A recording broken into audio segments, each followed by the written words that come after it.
Repair True Tone of 8 to 11 with original screen operation video. There is no True Tone display after replacing screen. First, remove the screen. Read SYSCFG.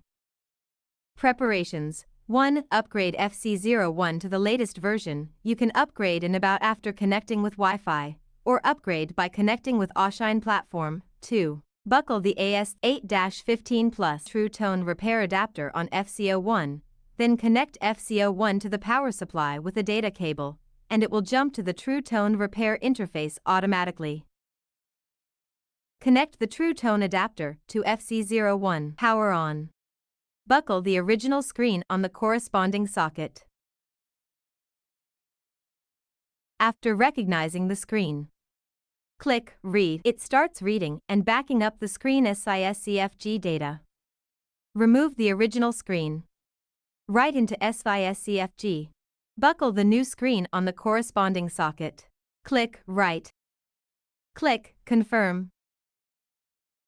It shows Data Verified Success. Remove the screen and install it in mobile phone to check. Install for testing. Install the new screen with the SYSCFG data written into it. Check after booting. To test True Tone, the receiver FPC is needed to be installed, and the ambient light code needs to match the original device. True Tone displayed as usual. The True Tone is repaired successfully.